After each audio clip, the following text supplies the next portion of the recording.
Hey there, Jordan Sheridan live this post-election day, still election day, because there's a lot of races. Oh, not a lot of races, but a couple races that haven't been called yet that might determine the Senate. So we'll get into all that. Thank you to everyone who tuned in last night. We went 5 hours, and I felt it. I didn't go to bed till 2:30 in the morning, but great show. We got great viewership. A lot of money came in. So thank you. Joining me is the Generational Change crew. Peter Hager. I don't know what your description is. Political activist, political strategist, vote for Pedro. I'll go with that. Go with vote for I'll go Pedro. with that. And Jen Perlman, who ran in 2020 against Debbie Wasserman Schultz. COVID and the pandemic made it very difficult to run and win, but you gave a good fight. And you guys have your own channel, which we'll talk about later as we build up the audience, because you guys should subscribe to Generational Change on YouTube. They do something very radical these days, like Status Coup. They don't do clickbait, and they do substantive interviews, substantive stories, and don't just follow what's trending. And that's why they don't have a lot of viewers, and why I don't have a lot of viewers. But we sleep well at night. Before we get into it, how was your election day down in the free state of Florida? Well, I did say President DeSantis quite a while back, and I'm kind of sticking with it now, more so than ever. We're gonna have a big debate then, because I totally disagree. But go ahead. I think here's how I would look at it from a state perspective. I think that the Democratic Party, led by Debbie Wasserman Schultz, hold on 1 second.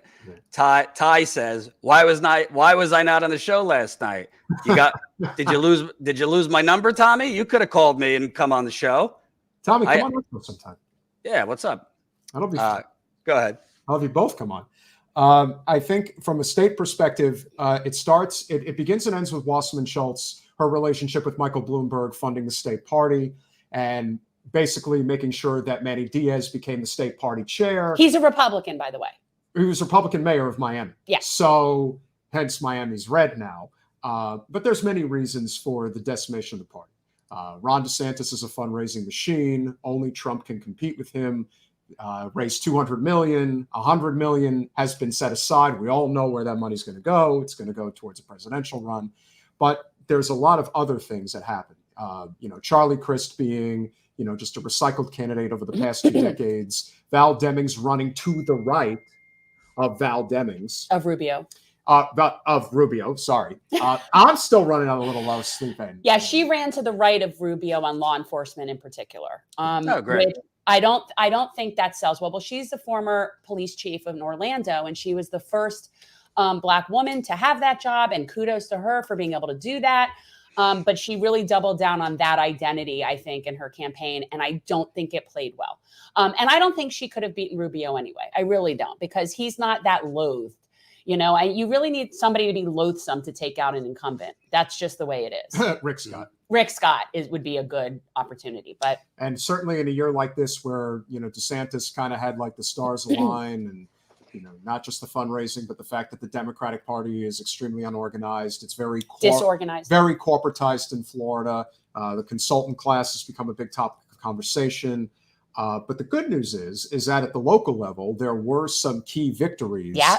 That if anyone out there in the political world is hoping to potentially see Jen run again, it certainly is working in that direction. We did well yesterday. No guarantees yet, but hold that fire, because we're going to go to the DeSantis part of things later. So we'll get into Florida later.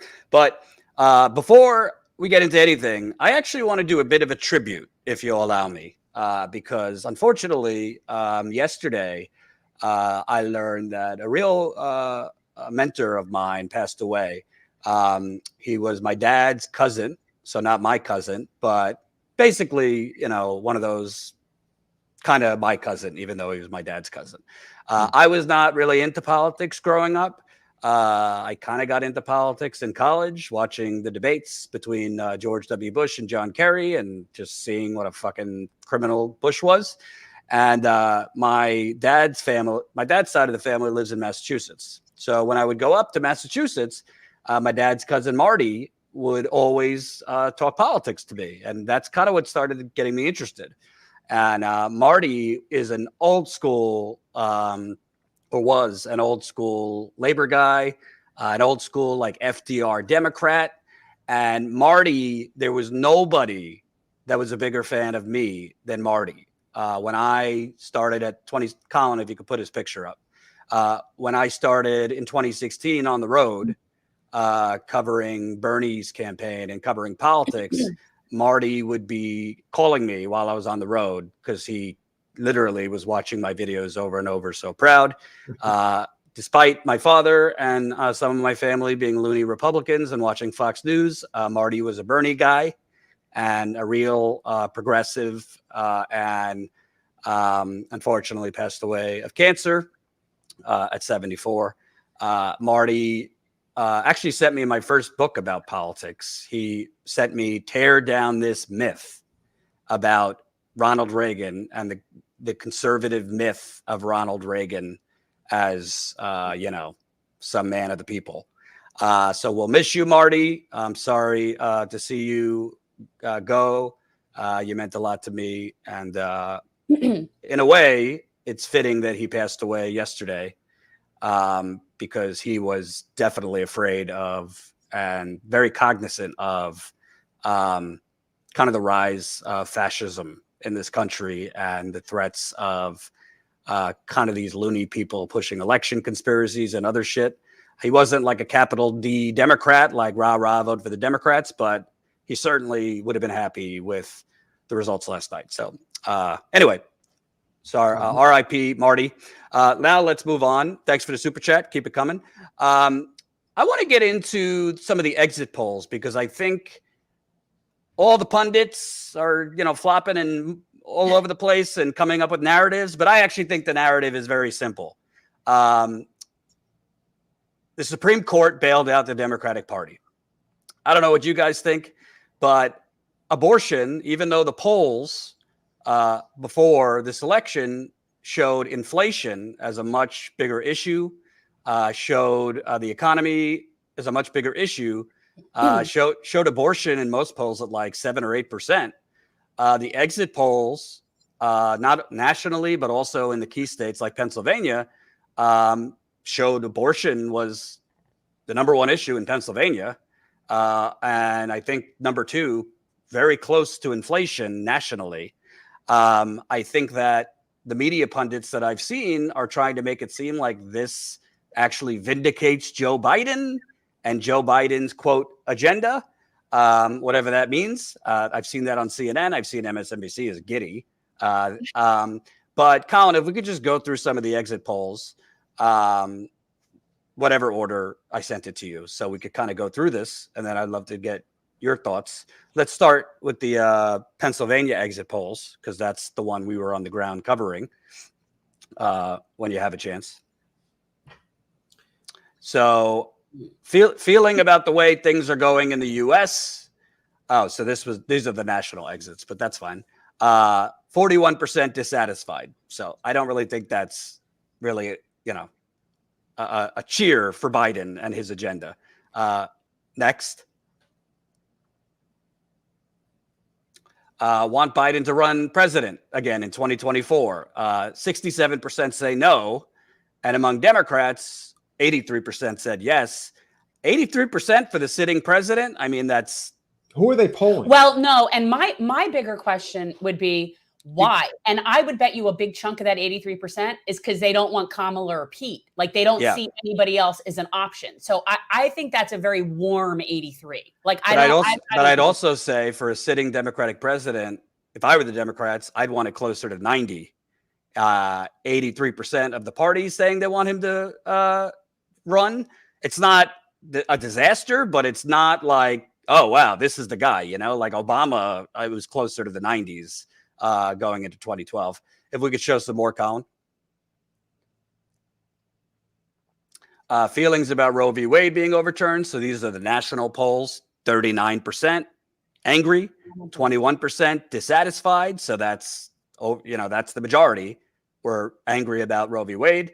85% Democrats angry. So when you hear the word angry, I mean, Jen, you ran for Congress. Anger drives people to the polls. I question that poll too, because the majority of people in this country, including Republicans, support a woman's right to choose. So the fact that it says 85% dissatisfied, I don't believe that based on my personal experience with people. So I question polls all the time, but that was 85% Democrats. No, 85% Republicans saying they were unhappy. 95. Okay, 95. Enthusiastic. Yeah, the 95% of Republicans is what I'm concerned, what I question. Because I don't think that's true. I wouldn't even think it's 81% satisfied. I question how they ask this question. Right. Yeah, I mean, listen, it's exit polls, all the polling. I want to get to polling later because honestly, I think the polling industry between this year, 2020, 2016, I don't even know if you could really trust most of the polling industry anymore. Yeah. But let's keep going, Colin, because you're going to see a pattern with the abortion Roe v. Wade. This one I think was interesting. Opinion of Biden's student debt relief plan, 50% approve. And remember, the pundits, CNN, were telling us that this was a liability and this was a bad thing. And this was only crumbs, by the way, $10,000. He didn't go all the way. Means tested. So imagine how well the Democrats would be performing right now if he went all the way and just canceled it. Because for $10,000 and $20,000 for if you had Pell Grants, 50% of the country approved of it. Keep going. Feeling about Roe v. Wade being overturned again. This goes to Pennsylvania. 59% dissatisfied, angry in Pennsylvania. So that played a huge part. To me, there are things Fetterman's campaign did very well, but to me, Roe v. Wade led to Fetterman winning in Pennsylvania. It was the number one issue in the exit polls. Keep going, Colin. Decide on Senate vote. This is key here because this is in Pennsylvania. When did you decide on your vote? Look at 72% before October. What happened before October? The overturning of Roe v. Wade. Right. So that was also before the debate, which a lot of pundits thought was going to tank Fetterman because obviously he did not do well considering the stroke. But before October, 55% of Democrats decided before October, which to me is about Roe v. Wade. A few more, Colin. Are Fetterman's views too extreme? No, 53%. So kind of goes to show you the whole, Republicans, he's a socialist. He's with Bernie Sanders. Well, Pennsylvania didn't really buy that. I wish he was more extreme because he's not really like a capital P progressive. But Pennsylvania voters did not find him too extreme overall. A couple more. This I think was what Fetterman's campaign did really, really well. And I actually think this is, other than abortion, the top reason he won. Remember after he had the stroke, Colin, keep this up. They did like nonstop TikToks, Twitter, like videos, like Snooki making fun of Oz. Like, come on, Mehmet, we want you to come home to New Jersey. And, you're not from here. He's not really from Pennsylvania. Look at this mark. Has Oz lived in the state long enough to represent it effectively? 57% say no. That is, let me tell you something. Politically, this goes on the left and the right. People do not like a carpetbagger. People do not like a carpetbagger. And Fetterman's campaign accurately painted Oz as a carpetbagger. I remember actually in front of the Eagles Stadium, they put up a billboard with Oz saying something like, I think I'm a Steelers fan in front of the Eagles Stadium. Yeah. That shit works. Especially there. Maybe a few more, Colin. Want Biden to run in 2024. Again, 69% say no. So when you see MSNBC and CNN and the Democratic Party pushing this narrative that the midterms vindicate Biden and vindicate his agenda, well, almost 70% say no. And of Fetterman voters, 85% say they want him to vote. So again, I I would think that would be closer to 90 if the president was in a good position that people wanted him to run again. And I think Jen is right. I think part of that is they don't have any other alternatives. Kamala would be a disaster. Pete is Pete. A few more. Most important issue to your vote. Again, in the case of Pennsylvania, look at that. Abortion, 37%. It was almost 10 points higher than inflation. So I'd love to know your guys' thoughts. To me, obviously, there are regional differences in terms of why certain people won. But to me, I mean, obviously, the most important, forget politics, the most important thing is the Supreme Court made an extremely radical, in my view, immoral decision to take a woman's right away to choose. But clearly, to me, if that didn't happen, I think this would have been a political bloodbath in favor of the Republicans. I said that from the beginning. That's the only thing that kept it from being worse. I don't know if DeSantis could have pulled 30 points over Chris if it hadn't been for Roe v. Wade, but that's the only thing. And we know that based on the voter registration numbers of women that skyrocketed after Roe v. Wade, specifically in our state. Like, we know that a lot of women went and registered to vote after that. So it would be safe to assume that they voted on that issue. And so if that weren't there, what would the spread have been for Charlie? Because that's all Charlie really ran on. We even had there's even these specific signs all around, these pink signs from the Democrats that say for choice for Charlie or for choice for Chris. So they really leaned into that. And he still lost by 20 points. So, right. I mean, it's pretty pitiful. I also think a great example is the state of Kentucky. Rand Paul wins re-election over Charles Booker by 22 points, I believe. And Kentucky voted to codify Roe. So it is a big issue. And in some ways, I don't think it really matters which party it is. I think people are going to vote based on the specific issue if it's presented to them. If the issue isn't presented to them, then they'll vote for the party that is allowing them to do that. Kansas allowed it. Kentucky allowed it. Obviously, Michigan is going to do it. Looks like Pennsylvania will do it as well. We won't. Yeah, Shapiro won the governorship, and they also flipped the Pennsylvania House. Michigan flipped the Senate. So my guess is that those states as well will do the same thing.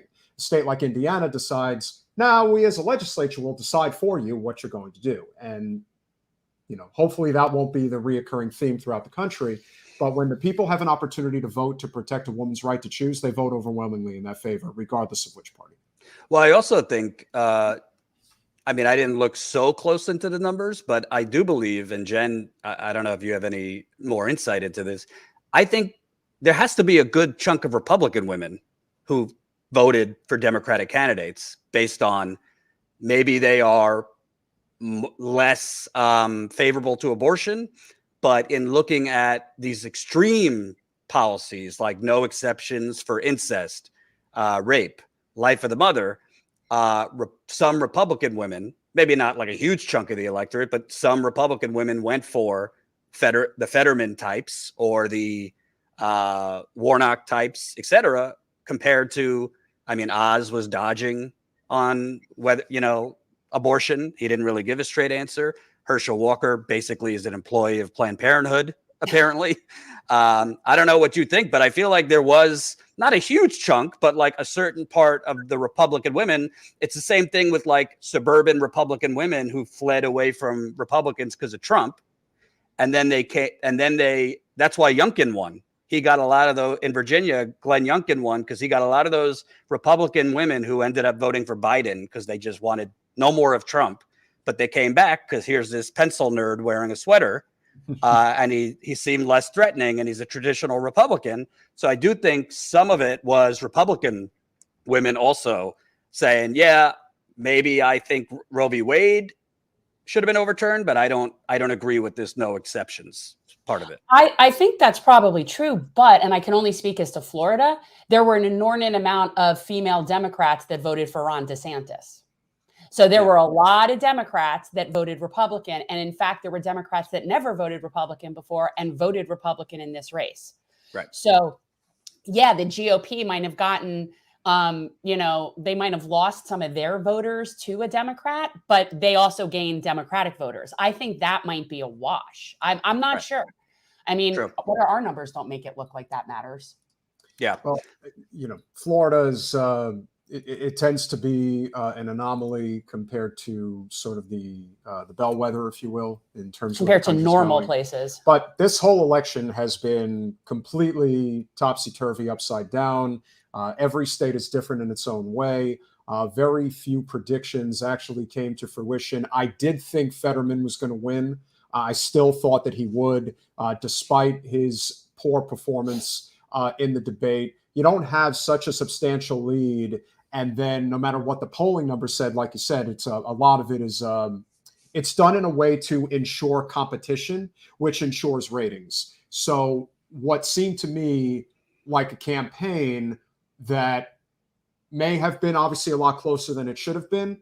Fetterman clearly had the enthusiasm, clearly had the ground game. Oz had the name recognition and the money, and he did have the Trump endorsement. But I got to tell you, the thing that really stood out to me from last night's elections, Trump really took it on the chin. Yeah. Really badly. His candidates did not perform very well. Right. I mean, other than JD Vance, yeah, you're right. Most of them. That one we sort of felt coming from when we were in Cleveland. Yeah, I got that vibe that JD Vance was going to win from then. And Ohio's governor won re-election so easily by such a substantial margin that the fact that Vance's election was so much closer in numbers, sometimes you look at that and think, is it possible that maybe because he was a Trump candidate, he didn't perform as well as the governor candidate? Well, no different than how well Abbott performed in Texas compared to, let's say, Ted Cruz normally would. Whereas down here in Florida, you would think that the Rubio-Demings race would be a lot closer than the DeSantis-Crist race was. They were both pretty close. DeSantis won by a wider margin, but Rubio basically landslided Demings as well. Right. Folks, we got 300 people watching. Smash that like button. Share this live stream. If you came late, this is Pete Hager and Jen Perlman. They're the co-hosts of Generational Change. The link to their channel is in the description, so make sure to go subscribe. They do a lot of great work, interviews. They cover local politics, national politics. They don't do bullshit clickbait. So definitely subscribe to their channel while you can. I want to also show this because this is really important. Young people kind of saved the Democratic Party in this election. Oh, yes. Let me show this tweet if you have it, Colin. That is. There it is. It's the tweet I just sent you. One thing I know already, if not for voters under 30, tonight would have been a red wave. Absolutely. CNN National House exit poll. Look at that. D plus 28 among age 18 to 29. Wow. Yep. So Gen Z did their job. Now, I have mixed feelings about this. I'm not a woman, obviously, but I do think young people, period, including young men, abortion is a major issue, and that galvanized them to come out. I think that, Biden's like the $10,000. Maybe that helped on the margins in terms of student loan debt. Most young people I talked to kind of felt like that was crumbs. Like, thanks, but like it didn't excite them about Biden. I think, look at the protests that were going on after Roe v. Wade was overturned. I mean, a lot of those people across the country were young people, 20s, early 30s. So I think, again, the Democratic Party, which, I ain't a fan of, you guys are not, will play Biden's delusional speech in a few. I think they're going to make a big mistake and take away all the wrong lessons from this to think that, it's actually the people like the economic crumbs we've provided. People really like the child tax credit for a year and then us not fighting to extend it. People really like that we abandoned a $15 minimum wage. Let's just punt that for another decade from now. People really like, I ran on a public option. People really like, under the guise of revolutionary climate legislation, some tax credits. I think they're going to take from this that we don't have to do anything actually bold or structurally different economically, and we could just run against fascism, run on social issues, and we'll win in 2024. And I think why that's so wrong is I really think, and I think the data is showing, if not for the Supreme Court overturning Roe v. Wade, I mean, you see, inflation was number 2. Not that the Republicans had an actual plan to address it, because it's mostly corporate price gouging. But I'm not seeing any discussion. Obviously, we're not going to see it in corporate media, with the fact that none of these exit polls show that people were voting in support of Biden or support of his policies. Most of it shows they looked at this as a singular thing. This is about a woman's right to choose. We need to put a marker down. Yes, inflation and these things matter, but we cannot allow Republicans to take state houses, to take Congress, et cetera. And that, I mean, the Democrats might run on that in 2024, saying if it's DeSantis or Trump, they're going to try for a national abortion ban. So you have to vote for us. I don't know if that's going to work on the presidential level. But what do you think about? I'm literally seeing. Oh, actually, you know what? This made me want to fucking vomit this morning. Colin, let's show this tweet. This is the second. Do I get to guess who wrote this tweet? Do we get to guess who wrote it? No, it's not who you think. Colin, it's the second thing in the live doc. Senior Dem official text this morning. So this is from Jeff Stein. He's an economics reporter for the Washington Post. Yeah, he's good. And he wrote, senior Dem official texts me this morning. Quote, Jeff, time to admit that Team Biden was right. Time to admit that Team Biden was right. And actually the economy is good and people love it. Well, when they say that people live in a bubble, they really live in a bubble. My Lord. Colin, put it back up. I literally sent Jeff a message, like direct message. And I said, hey, is this like a real text you received, or are you joking?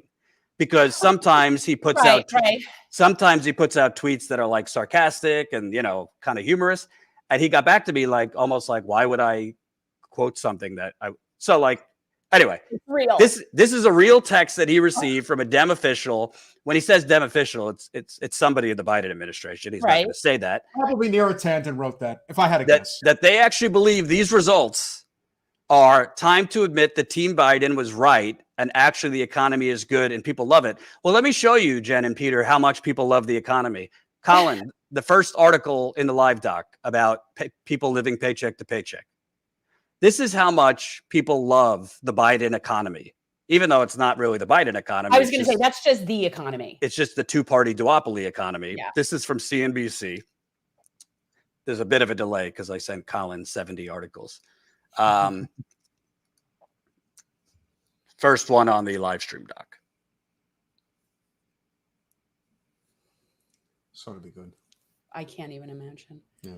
Well, they're going to think that they did so good. So as inflation heats up, 64% of Americans live paycheck to paycheck. So, by the way, I think this number is undercounting. I was going to say that too. I thought it was more like 3/4, but not 64% of the people who live in the DC metro area. I mean, after all, that is what matters, right? Right. So, I mean, Jen, you ran for Congress. I don't like quoting James Carville. He is right. Don't do that. He is right. It is the economy, stupid. But again, they actually believe, and they are literally gonna, inhale this hopium that his policies are popular. The fact that he abandoned a minimum wage, abandoned a public option, $2,000 checks became $1,400 checks. He's actually trying to privatize Medicare. That doesn't get any coverage. And they're just, but he's not going to cut it. He'll privatize it, but he won't cut it. So you got that going for you. And I was texting with somebody, I won't say who, and I said to them, for a progressive primary challenger, if a progressive were to challenge Biden, which is obviously an uphill climb, I don't think inflation is going to get significantly better in the next year and a half, because it's mostly price gouging, which Biden isn't going to do a damn thing about. And I think this is all bullshit hopium, and the underlying Biden is still very vulnerable. What are your thoughts? Yeah, I mean, everybody is suffering right now. We canvass all the time. We're always out there walking neighborhoods, talking to business people, whatever. The economy is horrible. So anybody inside a Democratic bubble that thinks people are remotely satisfied with anything Joe Biden has done, they're delusional. Nobody thinks that. I have not met a single regular person that thinks that way. So that's just some insider talking point. I mean, have you met anyone who thinks that Biden's doing some great economic job? Well, it's very similar to just canvassing. We canvassed several hundred homes over the last couple of weeks, and Didn't see any Chris signs. Not one. Didn't see anybody in the most Democratic county in our state, Yeah. by the way. Didn't see any enthusiasm for that. So to me, it is a rebuke of the actual economy in many ways. And inflation was the number one issue for GOP voters. And the votes are still outstanding. I still think the big wild card here is Carrie Lake going to become the next governor of Arizona? Because if she does become the governor, then, in a way, as badly of a night as Trump has had, he kind of will hang his hat on that particular victory. And, you also have a number of other seats that are out there. And I will say this, and this just kind of should put the Democratic Party in perspective for you. Only the Democrats could lose the House and claim that they did well. Right. So obviously people aren't that impressed with Joe's economic recovery plan. I think we should, and by the way, smash the like button. We got 340 people watching. Only 150 have pressed that like button. So please. Come on, guys, do it for us. Smash that like button. So I want to get into Trump, DeSantis, all this. You guys obviously have the home field advantage being in Florida. So you'll have more intel and insight into DeSantis. But to me, I actually think it's a little overblown how bad a night Trump had. And I'll tell you why. Obviously, he had a bad night objectively because a lot of candidates that he pushed lost. But I actually think that belief among the pundits is actually disconnected from the fact that Trump's base, their top concern is not electability. Trump's base, their top concern is not like ensuring that we elect the candidate that will win the presidency. The Trump diehard MAGA base, it's a cult, and he is their fearless leader. So even if politically it's becoming clear he cannot win a national campaign at this point, it doesn't look like Trump can. Even if most of the candidates he pushes turn off the voters, those candidates are not him. And I have seen it in 2016. I've seen it in 2020 when I covered the campaign.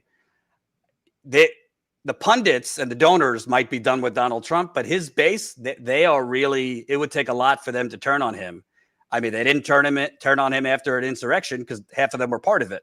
So I feel like if you're just looking at the data, yes, he had a bad night, but I don't really see any evidence I don't think Ron DeSantis has the it to actually go head to head with Donald Trump. I have, in my view, just the eye test seeing DeSantis.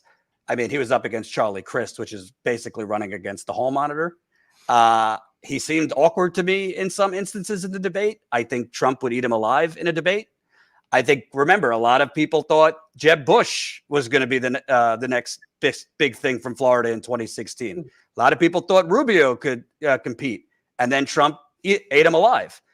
So to me, I actually think with Trump, I think he's going to run. I think he's going to run because A, he's a megalomaniac and needs the attention, but B, I think he genuinely believes his best chance to stay out of prison is to become president again. I don't know if DeSantis is going to run. You probably have better insight, but I don't really know. DeSantis, his only chance would be going at Trump directly. I think the only thing DeSantis really can go at Trump on that DeSantis has gone further right than Trump is the COVID and the vaccines. I don't know if that's as prevalent an issue anymore.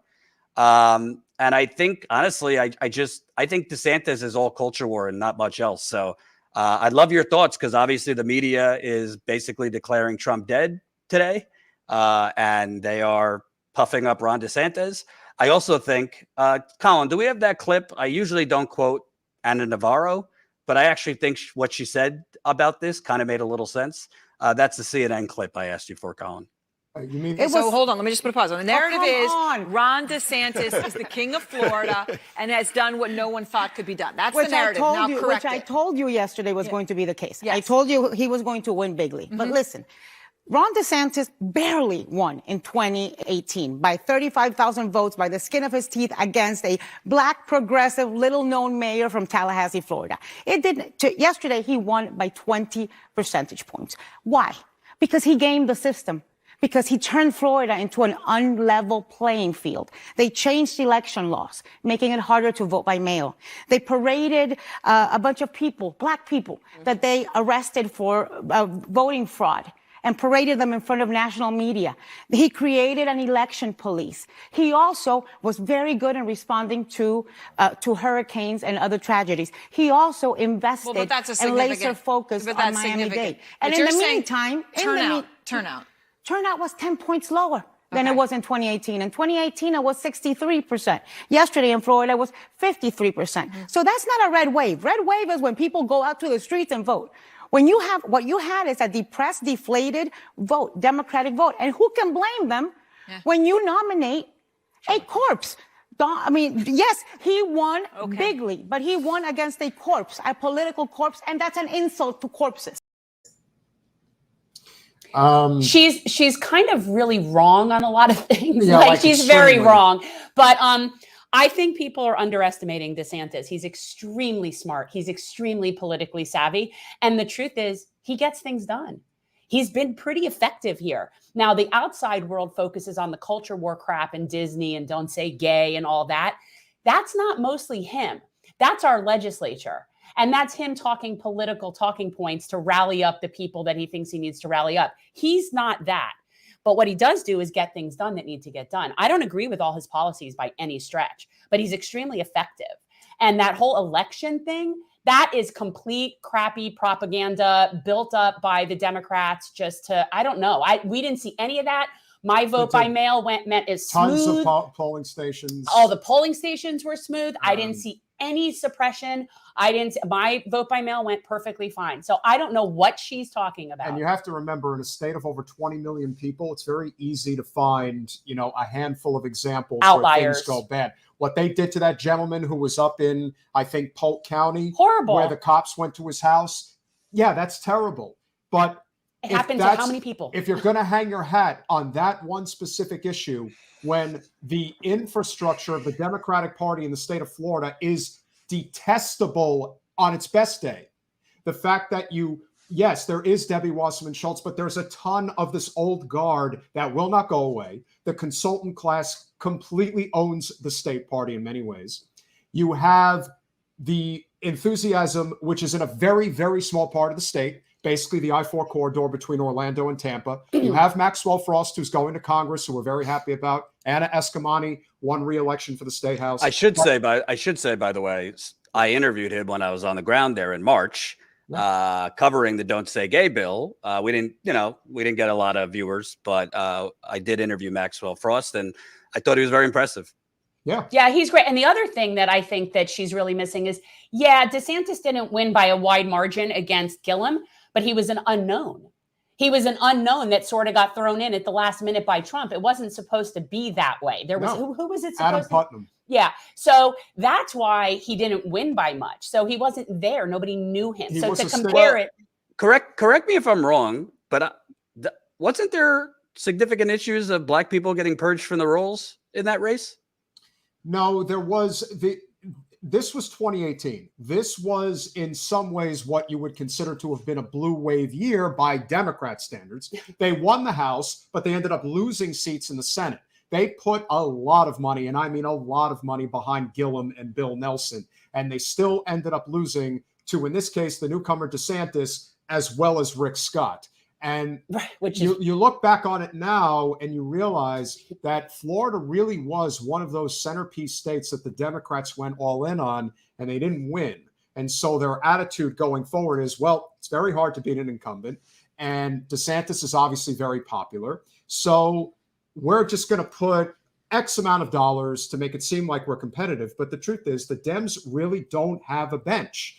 And the idea that you're going to just give up 30 electoral votes is very bad politics. They've already figured at this point, we can't actually win Texas. We thought we could. And then we realized, oh yeah, no, actually we can. And so now by giving up Florida, you're making it easier for the GOP infrastructure to rebuild itself in states like Georgia, in states like North Carolina, where Ted Budd won very easily, mind you. And then, of course, you have Arizona, which the Democrats have been convincing themselves for the longest time they're going to turn into a blue state. And right now, it's kind of up in the air as to where that's going to go. And if that's not enough, it looks like they're going to lose Nevada. But what about? I should just give viewers an update on where that stands. So in Arizona, 67% of the precincts have been counted, and Mark Kelly, who's the incumbent Democrat senator, is up by 4 points over Peter Thiel's spawn, Blake Masters. So it probably will be a closer race, but it looks like Kelly is going to win because most of the votes left, I think, are in favorable Democratic areas. And then when you look at Nevada, 77% of the precincts are in. The Republican candidate, Adam Laxalt, is at 50%. The current Democratic senator, Catherine Cortez Masto, is at 47%. Again, that looks a little better for the Republican. So honestly, if the GOP wins either Arizona or Nevada, which either one of them, they would be flipping a Democratic seat. Then it all comes down to Georgia and the runoff, because there's going to be a runoff between Raphael Warnock and Herschel Walker. Because if the Republicans win that runoff after flipping one of these seats out west, they would have a 1-seat majority in the Senate. I wanted to see the thing about DeSantis and Trump that I think we probably have different perspectives, just because you know him better than I, but I know Trump and the national base maybe a little better. I think Jen in particular, I think you're overestimating the amount that the MAGA base actually cares about getting things done. No, I just think that there's not that many people in that group. I don't think that Trump's base is that big. And I think that there's a lot of people even within that would find DeSantis palatable. I think Trump's base in a Republican primary is still bigger than the rest of the Republican Party, definitely.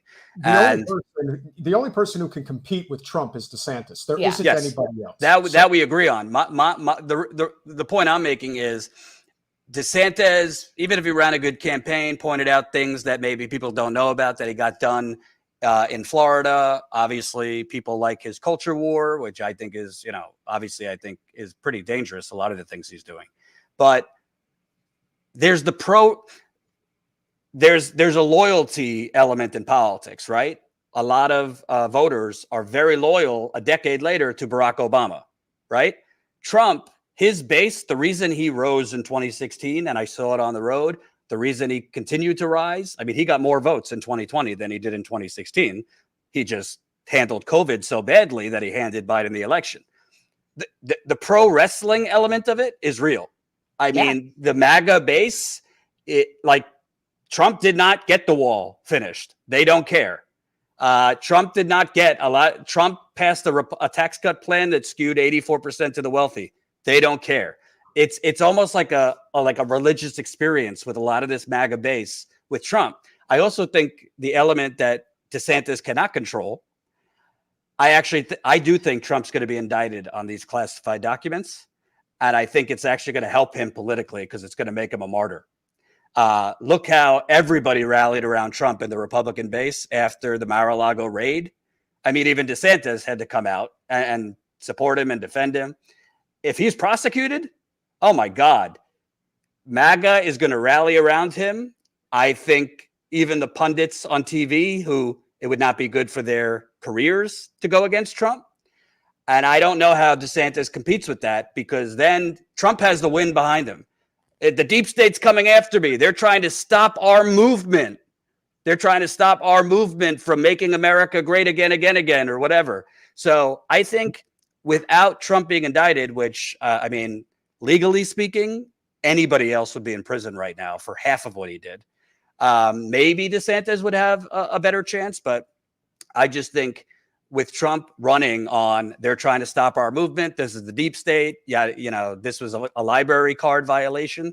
I don't know what DeSantis could do really to compete with that. I think it would be smarter for DeSantis politically, because he's a young guy, to just wait it out, do more culture war shit in Florida. His ego's way too big. His ego's way too big to wait anything out. But I agree with what you're saying. I just don't think that group is big enough, because like when we're going around, Yeah, I meet Trumpies. I meet the Trumpies. I met one yesterday at the polls. He was telling me how great Trump was. That's true. But not anywhere near as much as I meet people that like DeSantis. And even those Trumpies, they still do like DeSantis. Yeah, but that's Florida. He's the governor. That is Florida, but that's only because people don't know yet. But if if that momentum got out and that information got out, he's so much more palatable to people. And he also pulls independents and he pulls from the left. I also think that you're going to have a very big push to have Trump and DeSantis run against one another. Oh, yeah. Because that is a ratings bonanza waiting to happen. Corporate media is on life support. They're drooling. The Democratic Party doesn't have anybody that they can really throw up there. Even President Biden, they know that the best shot they have of capturing the money factor of the political season is if Trump and DeSantis go head to head. If they do, then there's going to be a lot of vested interest. We'll see. I don't know. I mean, you could be right. You very well could be right. But well, you were right about for the audience behind the scenes. Me, Jen, and Pete placed a bet on how big the margin would be for DeSantis. I think I said like 8 to 10 points. Pete, and that's what did you say? He said. And I said it was going to be double digits. I went with plus 12. But I actually was thinking it could be a lot worse, but I didn't want to like overextend myself. Do you want to hear from President Trump? No, nobody wants to hear from him. Oh, I don't know. Oh, no, I would love to. And I know the audience would. Okay. All right. I mean, I talk to him every once in a while. He's terrible. And the truth is, he created Ron DeSantis. And a lot of the people that aren't the full-fledged radical MAGAs, they still like DeSantis because he's from Trump. Like, there is a connection. I've been closely monitoring the results from the last 24 hours. And I have to say, I created DeSantis. He's my Frankenstein. He's not making America great again. That's my role. That's why I'm going to be nominated the next president. You're going to be in jail. I'm the king. I'm totally not going to jail. Yeah. I'm going to be the king of the ball, like last time. At Mar-a-Lago, they're going to christen me like they christened me before. They're all going to come there. They're going to give me lots and lots of money and endorsements and lots of wonderful things. And then I do favors for them. That's how it works in this political world that we live in today. But Ron DeSantis, it's on. You want to go toe-to-toe? You want to go with King Trump? I'll meet you in the ring any day, brother. And he will so beat your ass. I will so beat your ass. You're totally going down. I don't care how many credentials you have. I don't care how hot your wife is. I don't care how bright your family looks. You're a really terrible person. You're a total ingrate. You totally don't respect the Donald. I made your ass, and I can break it if I want to. And believe me, we're totally going to do that. You don't stand a chance. This is my party, and I'll cry if I want to, and there's nothing you can do about it. I'm going to be the nominee in 24. It is my presidency. It belongs to me, not to you. You're going to pay a big, ugly, terrible price if you don't get out of the way. Believe me. I'll see you later. And by the way, for the 400 people watching, make sure you subscribe to Generational Change. That's Pete and Jed's channel. He does one hell of a Bill Clinton impersonation, and also a terrific Bernie Sanders, if I might say. I think between the three, your Bill Clinton really is dynamite. So definitely subscribe. It's in the description. Their channel, the link is in the description. If we can work the other two in, just let me know. Right. Actually, I might have an opening for Bernie because we're going to move on to the we're going to move on to the progressive movement, which is still on. Bottom line, I think they're going to run against each other. I think there's just way too much. There's way too much for it not to happen, and I just can't see DeSantis without another election to run for, because he's not going to run for the U.S. Senate. That's not going to happen. To raise $100 million. To raise $200 million, and have $100 million to sit on. He's not just going to hand that out to somebody. He's going to use it. I still don't see how he can roll it over into a federal campaign. And I am curious to see how his legal team comes up with that plan. Well, that's fair. I don't know how it translates from state to federal. If there's not supposed to. Because remember, sneaky snake Elizabeth Warren did that when she had that super PAC for her Senate campaign. That's two federal and then races. Rolled it over to the president. That's two federal races. Fair. He'll fight. Well, legally, because I know that there was legal ambiguity. I don't know how you could move your state level governor's money over to a presidential campaign. I don't either. That's what I've been saying. I don't see how. I mean, I'm sure there's loopholes, and I'm sure he's got people working on it. Laws in America are for us, not them. They're very flexible here. So I also want to point out one more thing about DeSantis before we go, which I think is a wild card. He's got a lot of dirty laundry that really hasn't been aired out. I mean, I don't know if you saw the New York Times story about when he was like a professor, when he was a professor at Yale, and he had like some weird fucking weird shit he said about the Civil War. I think there's a lot more of that doesn't really get attention, like, because he's the governor of Florida and he's not running for president. I think there's more of that from reports the New Yorker had a piece about him. There's a lot of talk about how he's super awkward behind the scenes, how he's very, he is. Aloof. Donors don't really enjoy speaking with him. He doesn't make eye contact really with his staff. I think stuff like that might not be fatal, but if it builds upon itself and gives Trump ammunition to go after him, that's something to look out. But I want to move on to the progressive movement, which frankly has been on life support for a bit. Colin, if you guys are new to the channel today, we were on the ground because, as far as I know, we're the only fucking independent outlet that ever leaves the studio. We were on the ground the last few days covering the John Fetterman Oz race, not because we think John Fetterman is like a capital P progressive. He's not. I think he's certainly better than Oz. But we covered the race in Pennsylvania, which we went down there because we thought this could be the pivotal race that decided the Senate. Looks like that will be the case. If Democrats win the Senate or keep the Senate, it's because they flipped Pennsylvania. Let's just show a little bit of a reporting down in Pennsylvania for the last few days. I'm just so proud of the race that we ran.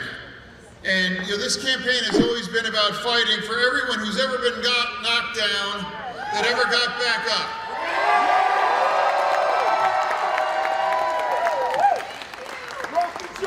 This race is for the future of every community all across Pennsylvania.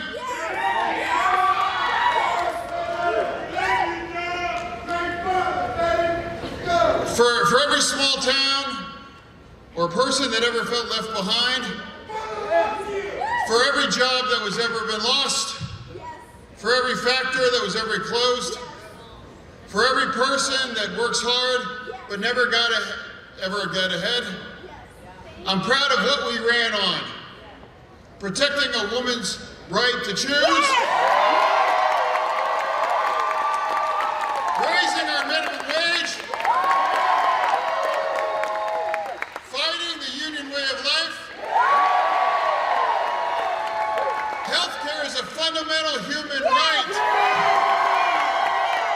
It saved my life, and it should all be there for you if you ever should need it.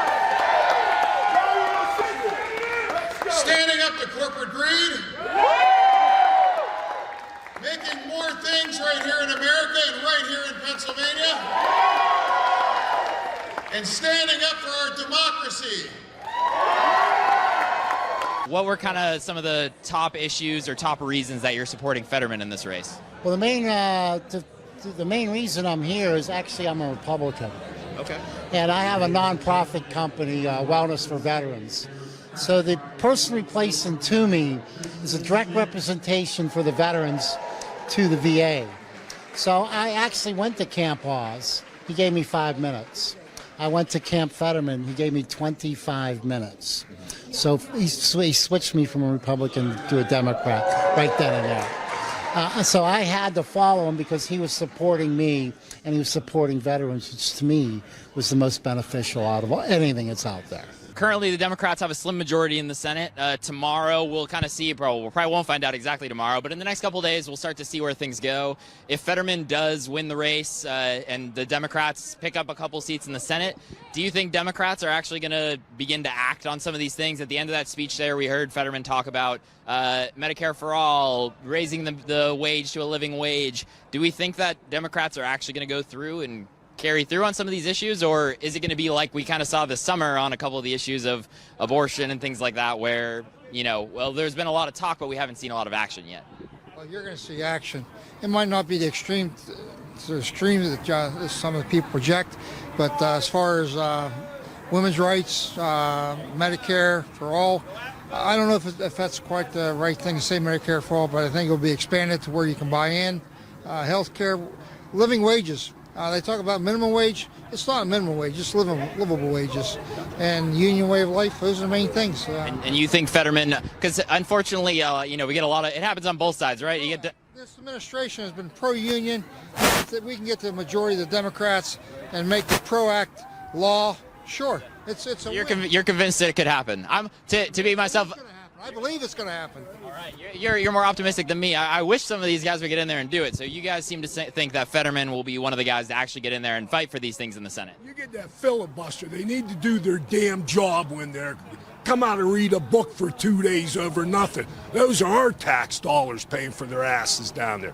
Sorry about the language. You're allowed to swear. It's okay. We're internet. Hey, brother. Yeah, I think he's going to get it done. Let's get this country back on track. The insurrectionists, put them in jail.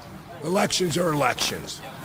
You mentioned the stroke in the beginning. Do his health concerns bother you at all, or are you not concerned? No, I'm a double cancer survivor myself, so I understand how it takes a while to heal. But he's already on stage giving speeches. I couldn't do this regularly, Yeah. I mean, same. I'm not concerned. I've known many people who've had strokes before, and I think he's doing great. And I don't think it matters. Absolutely. Yep. And so tomorrow is election day, obviously. We're going to be probably not finding out results right away. I guess, what is your take on what you think will happen with, vote That's counting? So you want to know something? God bless Lewis. He did a great job out there. Yes. Louis DeAngelis. I might have had a little different take and pushback for some of those older gentlemen. I want to meet the one on the right. Oh, good. I want to meet the one on the right. Tell me you got that guy's contact information, because he was on it. Yeah. I think they might be a little naive on what's going to happen under a Democratic Senate. But overall, Lewis did a great job. And again, I'm going to give you the hard sell. Think about what you spend $5 to $10 a month on. Obviously, it's tough times for everybody. So if you don't have $5 to $10 a month to support Status Coup, I get it. But if you spend, let's say $5 to $10 a month, let's say on a Frappuccino at Starbucks, even though I love my union brothers and sisters at Starbucks. If you spend, $5 to $10 a month on, I don't know, fucking Postmates or some delivery system. If you spend $5 to $10 a month on one of these organic juices, which are really just sugar, redistribute it to Status Coup, because we need your help. I believe there is going to be a progressive primary challenge to Biden, and I would like to be on the road to cover it. Whether they win or not, I don't know if anybody could primary and successfully defeat an incumbent president. It's never been done before, but I do believe there's going to be a progressive challenger to Biden, and we want to be on the ground to cover it every step of the way. I do believe there's going to be a railroad strike soon. We want to cover it on the ground. I do believe you're going to see more union drives in this country. I do believe you're going to see more workers on strike in this country. I do believe you're going to see more tenants unions forming in this country, and we want to be on the ground to cover it. But we don't have any sugar daddies from the big banks. We do not take money from the fossil fuckers. We do not take money from big pharma, big real estate, Silicon Valley, the military industrial complex, the real estate developers. Our funding comes from you, and it's very expensive to be on the ground. Just this week, sending Lewis and our cameraman out there, it costs $3,000. 2 rent-a-cars, food, gas, hotels. It's expensive. That's why nobody does it. In addition to most other people are lazy and don't want to go out there. So please, if it's within your means, statuscoup.com/join. We'll give you a shout out if you sign up during the stream. So let me ask. I'm a member. Yes, I'm I one of your appreciate it. original members. I appreciate it. I very much appreciate your patronage. Peter, you better get going. So $10 a month patron. Oh, you are? Thank you very much.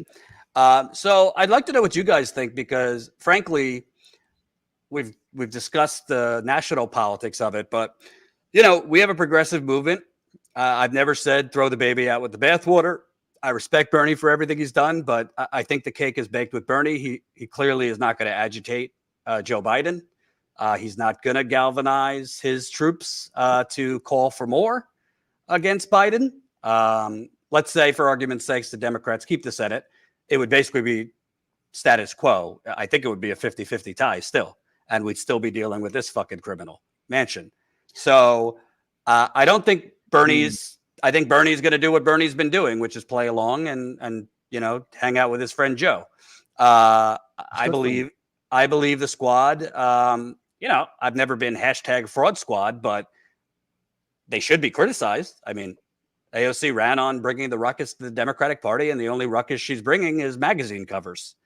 Rashida Tlaib, Ilhan Omar, Ayanna Pressley. I don't think they're bad people. I think they share our values in terms of policies, but they clearly either don't have the will to agitate against the Democratic Party or don't understand how to do it. And I do think the conditions are still ripe for agitation. What I mean by agitation, remember, Bernie under Obama, he was outside the White House protesting the Keystone XL pipeline, which Obama was for until he was pressured into repealing it. Bernie floated that he would run against Obama in a primary. I mean, Bernie did thumb his nose at Obama often. Bernie protested the Dakota Access Pipeline when Obama was allowing Native Americans to be shot at in North Dakota.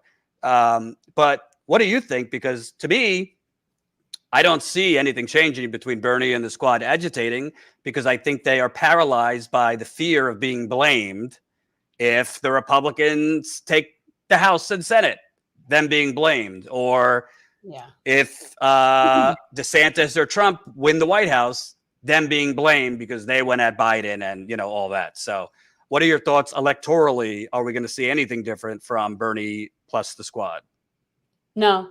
I think that what we're really seeing is we don't have an outside progressive movement, but we are seeing a stirring in the labor movement.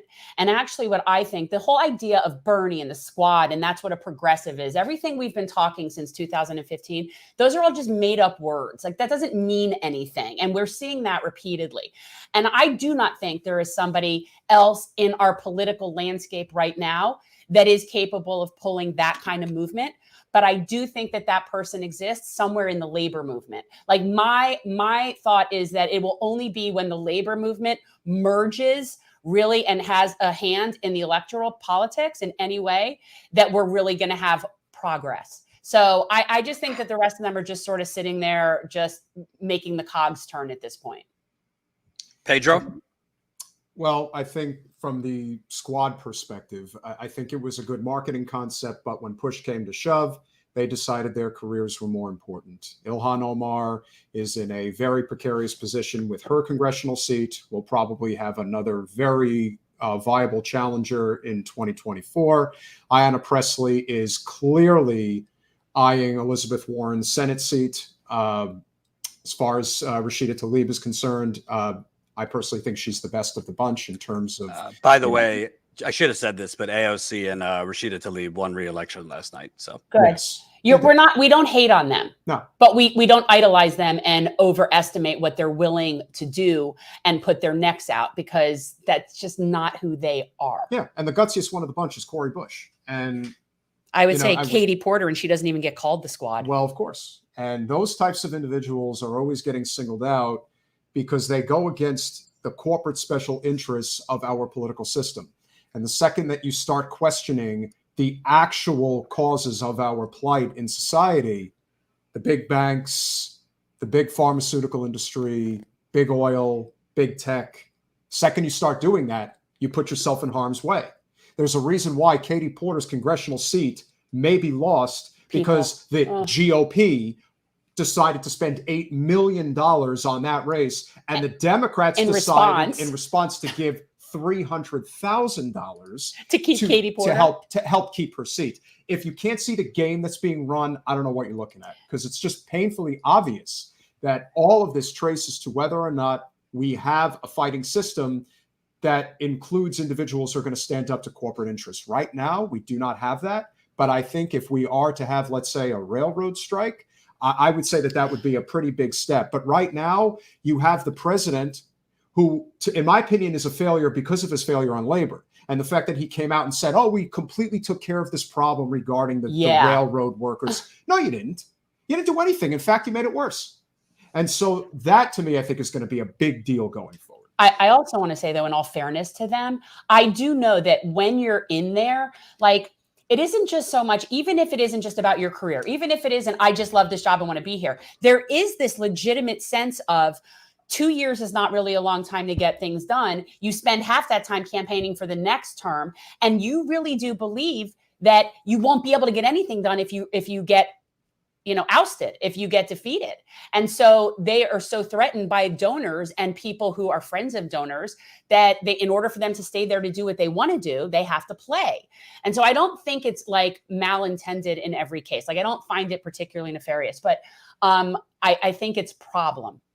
It's a problem. That's why nothing's getting done. A few things on that. And I would be remiss. I should have mentioned her, but Summer Lee is a progressive. She won in the Pittsburgh area. So she won last night. Bernie went down and campaigned for her. AIPAC threw a shit ton of money to try and defeat her, just like they threw a shit ton of money and successfully defeated Nina Turner, Jessica Cisneros in Texas. They failed to beat Summer Lee.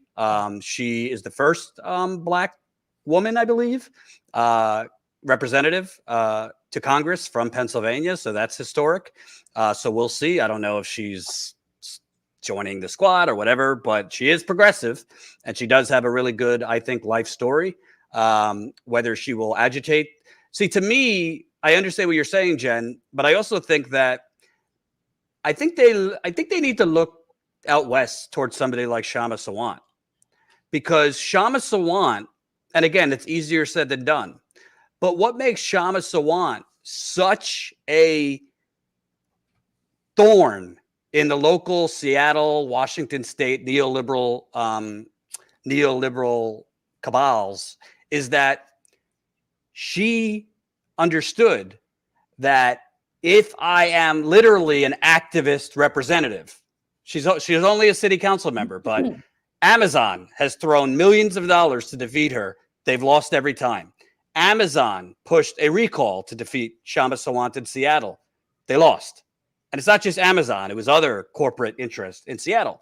Shama Sawant understood that the way to win every time is to always be out with the base, to always be. She's at the protests. She's at the community meetings. She isn't just talking the talk in interviews, but she is literally, her office is in constant communication with activists. The squad, many of them who were activists, I don't believe they are. Maybe they're in communication with the official groups like Our Revolution, Sunrise Movement, but not like the grassroots activism and the online left. They don't even come on shows. There is one person who does, though. There is one person who does. Okay. Now you have to do this. He'll have to tell you. All right. I was waiting for it. Jordan, very good to see you. Jen, nice to see you again. Hi, Bernie.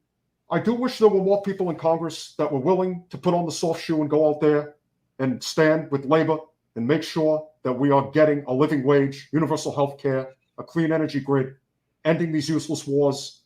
A lot of things that we fight for on a daily basis. But unfortunately, I'm standing alone in Congress.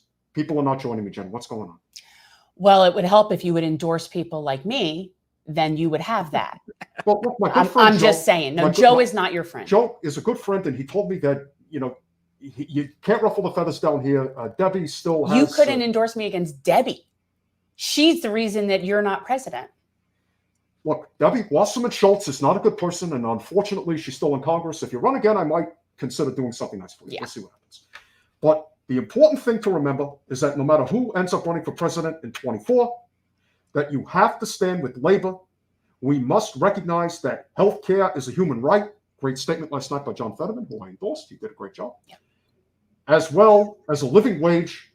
People have a right to live with dignity. Inflation is killing everybody at this point financially. We got to do something to deal with that. We also have to recognize that climate change is real, it is caused by human activity, and we must reduce our carbon footprint before it's too late. Also, would be helped if you would endorse more progressive candidates. So, Jordan, did you say something? I'm listening. Bernie. Enough is enough. Enough is enough. Bernie, I have a question. Sure. Now, I understand you're a loyal fellow. I know you've had friends since childhood you're still friends with. I know often you wear the same pair of underwear several days in a row. But I wash that underwear every time, Jordan. It may be the same pair, but trust me, I wash it. Even if it's in he the same, turns them inside out. No, I turn it inside out, and I use soap, okay? But green soap, it smells fresh. It's wonderful. Jane doesn't complain. It's really good. Bernie, I'd like to know about what is your measurement of friendship? Because you keep saying your friend Joe, but your friend Joe lied to you repeatedly. Bernie, he told you he would fight for a $15 minimum wage, and then he let the parliamentarians sink it. Bernie, he said a public option, and then he laughed in your face and never mentioned it again. Bernie, he said he's a union guy. Do you see him on the picket lines with Christian Smalls? His administration has given Amazon $10 billion contracts as Amazon's union busting. How is this your friend Joe still? Maybe you need to cut some of your friendships, Bernie. Well, look, I've been on Capitol Hill for a very long time. I don't have a lot of friends there. Joe has always been good to me. He pats me on the back and tells me I'm doing a good job. He never votes the way I want him to, but I think you need to learn what better friends are. I think we need to introduce you to some better friends. I'm all alone. What am I supposed to do? But I am the chair of the Senate Budget Committee. That does matter. So I can allow the Democrats to get legislation that can get very close to passing, but there's always a reason why it doesn't pass. Whether it's Joe Manchin, Kristen Sinema. I'm glad that John Fetterman is joining me in the Senate, but I'm not too optimistic that we're going to have enough seats in order to get any legislation done. The GOP is probably going to win the House. You really should be helping Warnock. Well, I will be helping Warnock. You really need to do something about that. You cannot Bernie, have We more on cannot there. have Herschel Walker. No, he's so dumb. We can't have Herschel Walker. Oh. I did not even like him as a football player. We definitely cannot have him in the Senate. It makes no sense. Bernie, let me ask you something, Bernie. If Democrats keep their seat in Arizona, keep their seat in Nevada, and keep their seat in Georgia, then Democrats would actually have gained a Senate seat, 2 Senate seats, excuse me. And it would no longer be a 50-50 tie. And your friend Joe can no longer use it's a 50-50 tie and I can't do anything as an excuse.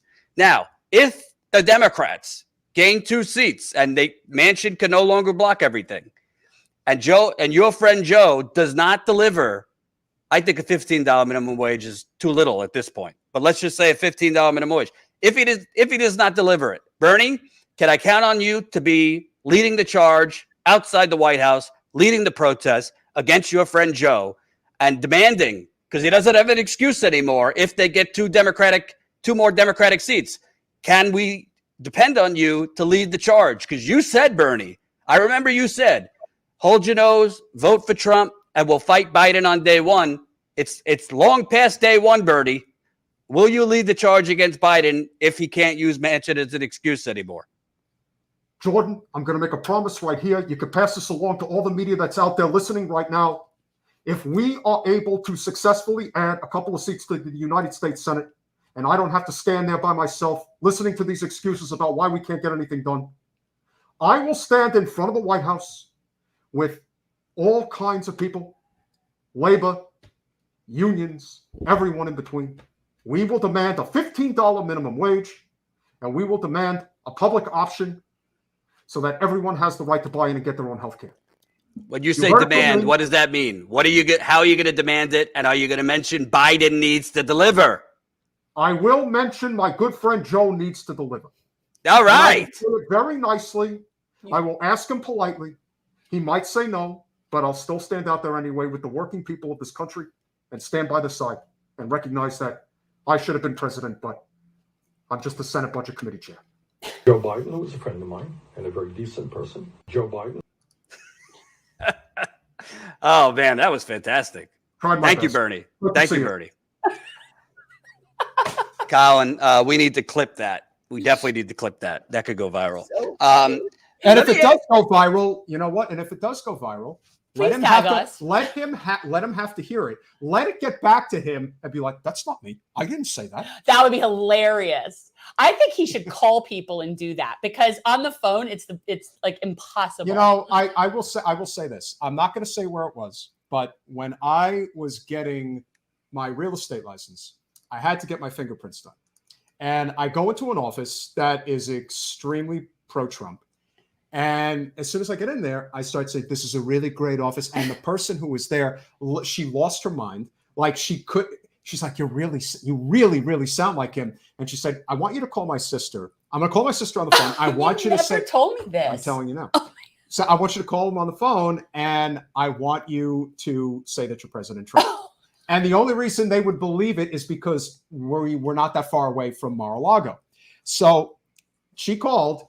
And she handed her phone. She says, "The president wants to say hi to you." And she's like, "No, he doesn't." It's like, "Hi, so-and-so. It's really great to meet you. Your person here does a really great job, right?" She thought I was Trump. That's so funny. She really did. And she was, "I just want you to know how much I love you and what a difference you've made for this country."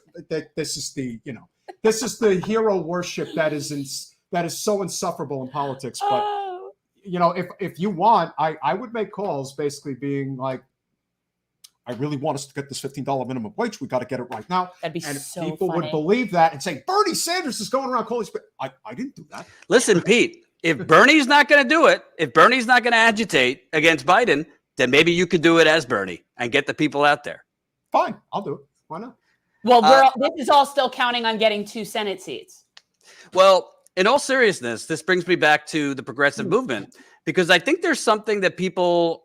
This is definitely not going to be mentioned on CNN, MSNBC in the coverage, but there's something that Fetterman did that I think is part of why he won. It's obviously abortion played a big part. Pennsylvania is the number 5. It's ranked 5th in the country in terms of unionized workforce at 13%, which is obviously low, but in terms of America and its decimated union workforce, 13% is decent. Pennsylvania is a union state. And Fetterman ran on the PRO Act.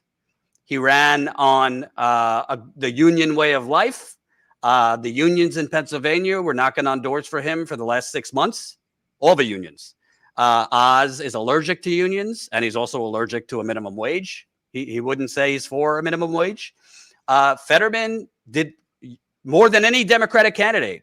Maybe Tim Ryan, but he barely mentioned it. Fetterman ran on being pro-union. He ran on pushing for the PRO Act, and he also ran on corporate price gouging, another popular message to go after corporate price gougers. So the thing that drives me nuts about the current deflated progressive movement is there are things happening. I know it feels hopeless electorally, but there are things happening. Think about it. Even though it's only one warehouse, if you would have said to me 2 years ago that an Amazon warehouse would be unionized in America, I would have thought you're crazy, because Amazon, no offense to Starbucks, what they've done is historic. Amazon's a whole different beast. Oh, yeah. To unionize a warehouse of thousands of workers against unprecedented union busting is historic. To then get greenlit for 2 more elections in the same calendar year. And the last one, they lost in large part because no fucking progressive media covered it. I'm not saying this to be cocky. I'm saying it because it's true. This is the only channel that covered the Albany warehouse that was trying to unionize. I went up there for the rally. There was no other channel. This was the only outlet that went on the ground to cover the John Deere workers that were on strike in Iowa and Illinois. Do you know how many times I have asked these workers? I asked the John Deere workers when I was there. I asked the Starbucks workers in Buffalo when I was there before they won. I asked the Amazon workers in Staten Island when I was out there for a year covering them before they won. I said, have you tried to get on any other independent outlets? You know how many times they told me, yeah, we're not getting responses from independent outlets. And yeah, let's say his name, Jimmy Dore. The leftist can't seem to get back to these workers on strike. Can't seem to get back to these workers trying to unionize. The point is, the left is so busy doing online drama and stupidity and doing cancellation tours on who's a real leftist, who's not a real leftist. This one is let's put in the image a picture of Jank, or in the image a picture of Jimmy, and let's just have a food fight and kind of entertainment. Very few of them are covering the fact that Trader Joe's right now is unionizing. Very few of them are covering the fact that Verizon workers are trying to unionize right now.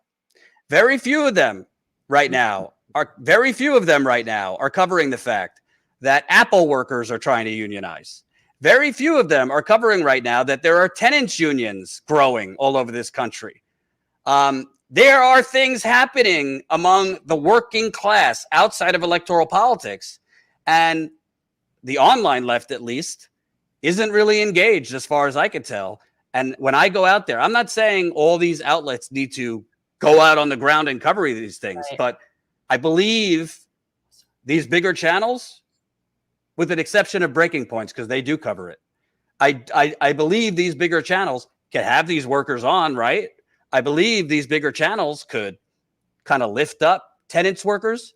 You just had tenant union members in Kansas City shut down city council protesting. I was the only one that covered it. So the point I'm trying to make is, we'll see if somebody primaries Biden. That I would be excited by that, whether they win or not. I think we need to put up a fight. But I think for the progressive movement, where it's at right now, until in terms of putting W's on the board, is labor. And there's very little attention being paid to it, other than one or two independent channels and activists. And if all the people right now that have been focused on drama online, food fights, if they redirected that energy to lifting this up, I think you could get a lot more W's. I'd like to know what you guys think. Absolutely. I mean, that's what I said from the beginning. It's all about labor. The next person that's going to really lead any real movement is going to be from labor. That's where it needs to come from. It's not going to come from the political top down. And that's not how it's going to work. That's another issue. These are two separate things that are happening simultaneously, but where it's going to be most effective is not inside the electoral process. It'll ultimately be done that way because they'll be forced to do that by the people on the outside who will have gotten all that power, but it has to come from labor. I mean, we cover labor all the time. And if you combine labor with the environmental movement, I think you really have a winning combination there. Chris Smalls is fantastic, but he can't do it alone. There has to be sort of a national labor council, and it can't be controlled in any way by union bosses. This has to be done by union organizers or labor organizers. There has to be this sort of concerted effort to bring everyone to the table. And this has to be where the barriers legitimately are broken down. When we were at the polls last night, there was a gentleman who was supporting a handful of candidates. He was a firefighter, and he was in the union, and he is a big Trump DeSantis supporter. You have to accept the fact that that is what you're going to deal with in the labor movement. But I'll tell you what he does agree on: a living wage, health care, and the environment. And made a point to talk about the fact that compared to Rick Scott, Ron DeSantis has been fantastic on the environment, especially with Everglades restoration, and he would be right. And so from my perspective, yeah, the culture war is going to play a role for sure, but we really have to get past that as best we can. We have to be able to fight through that negative noise. How in the hell could you possibly be in a solidarity movement with somebody who hates gays, as they would want you to believe, instead of, wow, this could actually be pretty bad. I'm not saying lock arms with Proud Boys. I'm talking about actual people in labor who happen to disagree with you on who they support politically. That's going to happen. But most of them agree that our country is being screwed over by corporate special interests from the likes of Jeff Bezos, from the likes of Bill Gates, from the likes of Elon Musk. They understand that the real fight is with them. It's a class war. It is. Yeah. And if we bring them together, that's how you can change it. Absolutely. But because of the laws that have been passed in this country over the past generation, And someone in particular who made it a point to pretend like he really cared about people somehow still has a reputation of being somebody who really cares. I can assure you he doesn't. And he and his wife are directly responsible for a lot of that. Let's bring him in. Let's have him say something. Uh-oh. Oh, yeah. This is always the lechiest. I hear you guys talking a lot about what exactly you're going to do with your labor movement. You're going to be laboring all the way to the bank when I get through with all of you. Jen, great to see you. You're doing great. Well, let's be honest here. There is a class war, and you ain't winning it. Hillary and I are sitting way up on the hog. We've been there for, my God, can you imagine where I came from? Little country bumpkin guy from Arkansas, somehow became a Rhodes Scholar, went to Georgetown, became governor of Arkansas, had to deal with some people along the way to get there. And then somehow I managed to form a relationship with the Walton family, and whoop-de-doo, I became president of the United States 2 terms. And over the course of that time, as many of you may know, there was some fantastic, incredible policies that were passed that really benefited us. Of course, I'm talking about NAFTA, normal trade relations with China, the crime bill, the repeal of Glass-Steagall, and of course, my personal favorite, implementing the Telecom Act of 96. Those were such wonderful policies. And, good times. Oh, no, right, great Paul? times. I went from having not a pot to piss in, and of course now I'm a 100 millionaire, so why would I ever apologize for that? But never forget, my friends, the Clintons still run the Democratic Party. You should be in prison. I can't possibly be in prison. Because you own the prison. Jen, I've been telling you for the longest time, I created the prison industrial complex. I asked him about Epstein's Island. I do not know what that is. Yeah, whatever. I am not familiar with it. I have never been there before in my life. You've been there a whole lot. My memory's going, so I can't possibly remember. I've been with so many different women. I can't possibly recall whether they were of age or not. It's you what should be it in is. prison. You're disgusting. It's not going to happen. It's just not. I just like to come on and gloat every once in a while and remind people that I've definitely skirted the law a lot. Trump is not as slick as Willie, I can tell you that much. He's probably going to go down. President Clinton, what do you think about, the Amazon workers unionizing, the Starbucks workers unionizing, these workers going on strike? Would you like to see more of that? Look, if my wife Hillary hadn't sat on the board of Walmart for so long, maybe I'd have a different opinion. But our lives really changed for the better when that happened. And the next thing you know, we're in the White House. So for those of you out there who are trying to organize and, get yourself some rights like a living wage and, not have to work yourself to the bone, that's really nice. And I admire your spirit, but it ain't going to happen. Sorry. I have to keep it real. And Slick Willie don't lie. Right, Jen? It's so gross. But I admire their spirit, Jordan. I do. President Clinton, let's just say for argument's sake that current President Biden, decides not to run again for whatever reason, health. Might we look at a third time's a charm for Hillary? Would you support that? I would definitely support a third time's a charm for Hillary because that would get her out of the house and I would be able to just have free range to go and do what I want. For a lot of people go back to Epstein's Island. No, that's not where I'm going to go. I've never been there, actually. It's probably where Epstein is. Well, I'll tell you what I actually do, which is really great. At my library in Bentonville, Arkansas, you know what we have there? You know what is so amazing? That on the 2nd floor, I have a penthouse apartment. I invite lots of wonderful people to come visit me there every once in a while. I'm an excellent host, and if Hillary's out on the road, Lord knows I'll be spending quite a bit of time there. So, Hillary, run a third time. Third time's not going to be a charm, but if you're out there running, it certainly would make my life a lot more interesting. So, have at it, Hillary. Go for it. And do you have any animosity? Because it seems like the Democratic Party is always begging Obama to come out there and save their ass, but I don't really see them asking you to come speak on the campaign trail that much. Well, the problem is that when I come out and speak, they love what I have to say, but they don't really like what I like to do after the show. I like to point to certain ladies in the audience and tell them I'd like to have a private conversation with them after the fact. And that usually goes over for a little while, but sometimes, I get myself into trouble. So I can't say that they necessarily want that liability on themselves anymore. That whole Me Too movement, that kind of screwed things up for me. So that is what it is. But I could still give a great speech. I could still convince people that investing in Wall Street instead of labor is where it's at. Now, I'm going to keep doing that as long as I'm standing upright. So there you go. And by the way, wasn't Harvey Weinstein like one of Hillary's and yours biggest donors? You didn't see anything with that? Nothing smelled wrong there? I wouldn't smell anything around that big old goof, but hey, he bundled a lot of money in Hollywood for my family, and I'll always be appreciative of that. And we're really grateful that he was of use for us for as long as he was. But once he became expendable, hey, tough luck there. He ain't probably getting out of prison anytime soon, but so be it. It is what it is.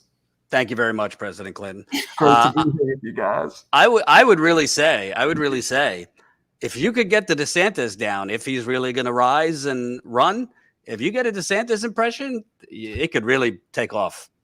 He doesn't have interesting enough. It's sort of like Joe. It's kind of like there's not enough there to really make a character out of it. Yeah, Joe's very there is. Well, I will say, if you've never seen Kyle Dunnigan's impression of President Biden, very impressive. The closest, the only real good one that I would say. And as far as getting a DeSantis impression down, we are I'll have to work on it. He gets too close to his Brian Stelter impersonation. Brian Stelter, Jordan, you've done a really great job on your show. I only want to do journalism like you. Let me give some shout outs. We got 3 new Status Coup members while we've been live. Welcome Key, signed up. Welcome Teresa, signed up. Welcome Alice, signed up. Thank you guys for signing up. By the way, as Status Coup members, you now you'll get the email when we do our monthly members call through Zoom. So that's a perk of being a member. We do a monthly Zoom call, usually for an hour or two. You get behind the scenes videos from the road. We just did a few while we were on the road.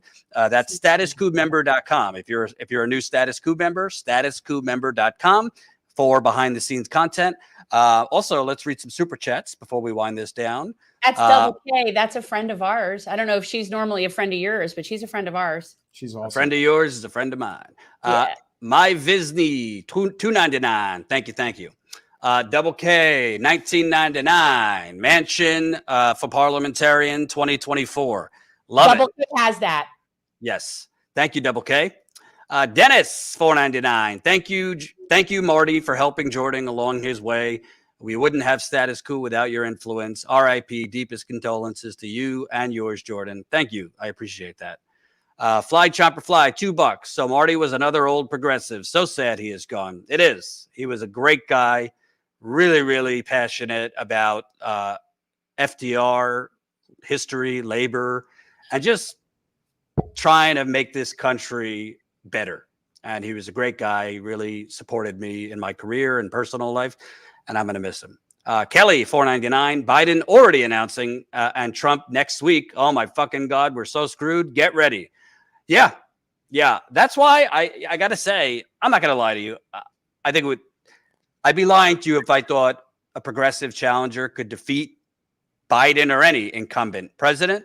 But I think the left, outside of what we've just been talking about labor, I think we just need somebody to put up a fight and lift the left back up. Yeah. I don't know who it would be, but I would like to see a primary challenge against Biden. Again, I don't think inflation is going to get much better. I mean, we don't know what else is going to happen, but the economic reality is not going to get much better. And gas seems to go down and then up again and down. I don't think that's going to get stabilized and be down permanently again for a while. Evans Orland, $49.99. Thank you so much. I really appreciate that. Double K, another $19.99. Love it. Thank you, Double K. Just read these new members. Fly Chomper Fly, $2. LOL. I assume he's LOLing. She's LOLing to Peter's wonderful impersonations. Double K. Love Bernie. Thank you, Double K. Promote your stuff, your channel, and anything else people need to know. Well, Jen, who are we having on our podcast tonight at 8 p.m. sharp? So you guys got just under an hour and a half. Yeah, so our live tonight. So we are having on Beth Macy. She is the author of Dope Sick. the book, which then became a miniseries on Hulu. And her new book is called Raising Lazarus. It deals with the opioid epidemic post what happened with the Sackler family and OxyContin, sort of where Dope Sick left off. And we're just going to be speaking with her about that and the huge intersection between lack of healthcare and our opioid crisis. So that will be tonight's very uplifting episode.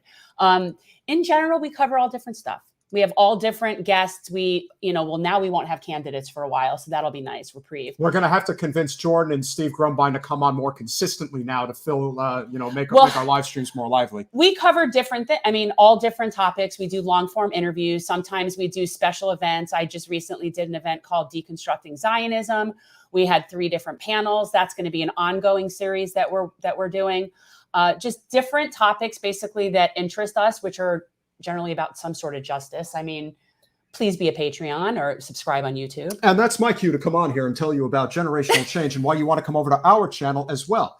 One thing that you all must be doing is subscribe directly to Status Coup News, because they are doing real news in the field. But if you like what we're doing, generational change is about transforming politics into service. So if you are so inclined, for as little as $5 a month, you go to our Patreon and become a member, because it's not to pay us salary. It's to make sure that we can do things in the community to make it better, such as we do community gardens, beach cleanups, food distributions. We do hygiene packs for people that don't have houses. We do a lot of different things. And we donate to good causes on behalf of our channel. You like that Mansion Parliamentarian sticker? Become a $10 a month Patreon, and you're not only going to get that, but you get the Lulu but there's sticker. more. There's You're also going to get the Lulu sticker, which is really, really awesome. And if you are a very generous, very, very generous $25 a month patron, you will get the wonderful tri-blend, because it's soft as cotton. It is a nice jersey. The Here Comes the Sun jersey. Here Comes the Sun generational change jersey. We all know you want it. This really, really rocks.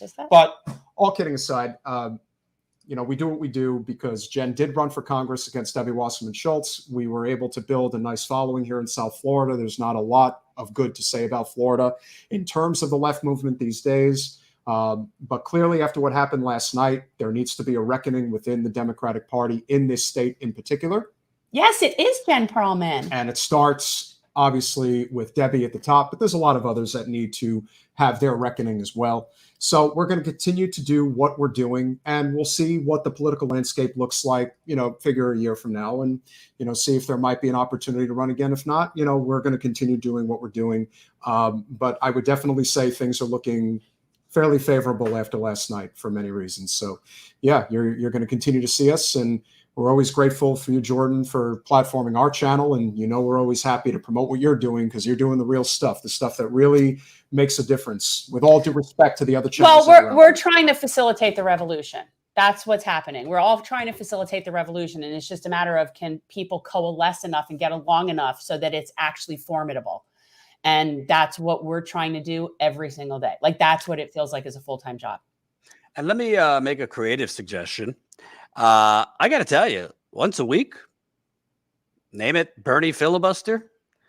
If you do a little skit, you as Bernie, on the politics of the week, Bernie Sanders filibuster, it could really take off. Might not be so substantive, but it might draw more eyeballs to the channel to then get that substantive stuff. It would make good TikTok clips for us. Sure. And I'll come on, whenever you want to have me on, just to do, if you want to do like a Bernie phone call, and, whatever you think is going to, it's always amusing. As far as I'm concerned, FDR once said, make me do it. And it's true. Maybe we're in a situation where we have to make Bernie do it. Maybe we have to back him into the corner. And with all due respect, there's a lot of people out there who tried to get Bernie to do certain things politically. It was being done and facilitated by the wrong people. With all due respect, there are certain people that can do this, and then there are other people who really need to stay in their lane. And unfortunately, that's not how it works. There's a lot of people who feel that they have to be in everybody's business, and the constant talking about what goes on other channels and the clickbaity stuff. What is that doing to change the circumstances that we're living in right now? That's not changing anything. And it could be, You know, Jimmy, it could be anybody. I will say that when he's doing Bernie, it's the only one that doesn't make me feel like disgusting. It's the only one. He's so in it. I can't explain it. It's weird. And it's like whenever it's like Trump or Bill, I'm like, it's just so lechy and gross. Bernie's the only one that's like tolerable to me. Bernie really inspired me as he did for millions of other people. And we know he's carried the torch pretty much as far as he's willing to carry it at this point. But maybe we're at a point where he needs to be active in a different way. And if he becomes active in a different way, kind of like with AOC, you know, you have these millions upon millions of people that follow you on a regular basis that support what you're fighting for. But at some point, you need to get more aggressive about it. Bernie's in his 80s now. I really don't know what he's hanging on to. And I honestly can't. I mean, I won't say never, but is it impossible that Bernie's going to run for re-election again? No, it's not. I could definitely see him continuing down this road as long as he's able-bodied. But what's the point, though? Yeah, like what do you want your legacy to be, Bernie? You got to ask yourself at this point. I think at this point, and I think this reflects well on him as a person and a progressive, even though we don't, you know, we can criticize him, and I have. But I do think at this point, he is truly I think he truly cares about helping people, even if at this point, the only way he could do it is incrementally, that he's staying in there to push whatever he could get, even if it's something as small as the Inflation Reduction Act or a child tax credit.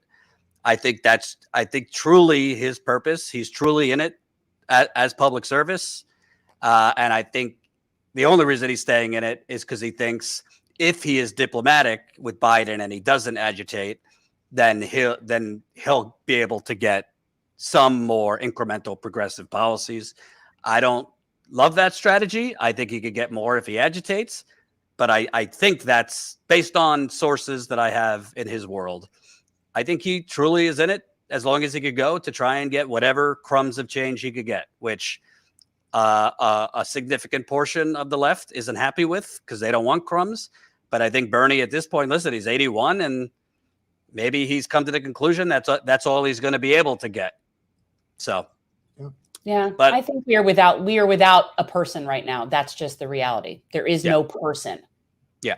So it'll have to be all of us. Thank you guys for taking the time. I really appreciate it. Everybody go subscribe to Generational Change. The link to subscribe is in the description under this video.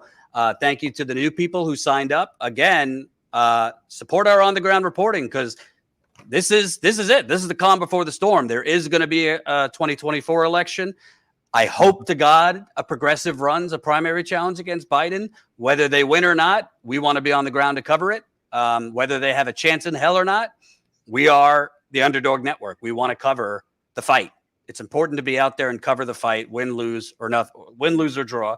And we want to be out there to cover the union drives, the worker strikes, the 10-inch unions. The Flint is still poisoned 8 years later. No justice. We want to be able to cover it all, but we need funding to do it. StatusCoup.com/join. Become a member for as low as $5 a month. Fly, chomper, fly, $5. You need to understand the 3 elements of change: the rebel, the dropout, and the work from within, as demonstrated by Patrick McGowan. Oh, I'll have to look him up. Fly, chopper, fly. Thank you. Thank you, guys. Thank you, Colin, behind the scenes. We'll see you guys tomorrow.